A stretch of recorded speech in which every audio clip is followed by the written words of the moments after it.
तृतीय श्रेणी भाई भौणी मान विज्ञान क्लास को सुस्वागत। पिलामाने आमे माने पशुपक्षी खाद्याभ्यास पढ़ुछंती। पूर्व कालस किए कौन खाए पढ़ी आज क्यों प्राणी किपरि खाए पढ़ा।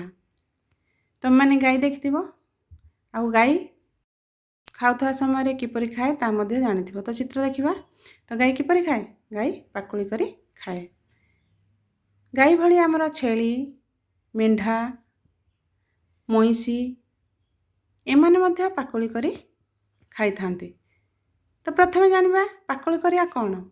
गाई प्रथमे खाद्य को गिली दिए पर ताको पाटिरु काढ़ी चोबी चोबी खाई थाए। यह को पाकुली करिबा कहू। से भली शुआ शुआ केमती खाए।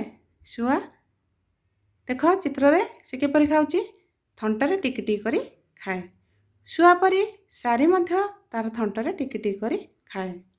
से भली पारा पारा केमती खाए देखुवा चित्र मध्य आमे देखिथिया मध्य पारा खुंटी खुंटी खाए। पारा भली बणी घरचटिया कुकुड़ा ए भली पक्षी माने मध्य खुंटी खुंटी खाई थांती।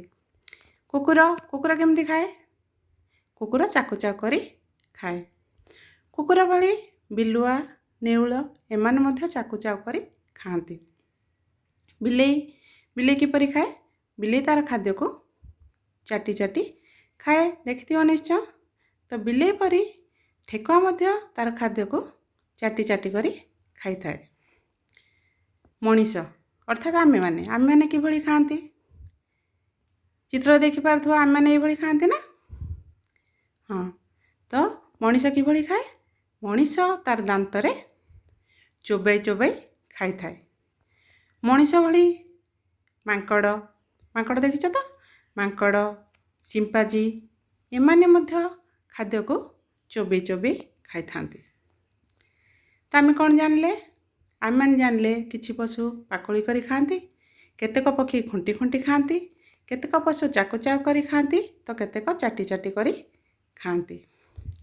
पिला माने तुमे तुम अंचल पशुपक्षी को देखिबो से माने किपरि ओ कौन कौन खाउछंती ताकु लक्ष्य करी तळ सारणी रे लिखिबो।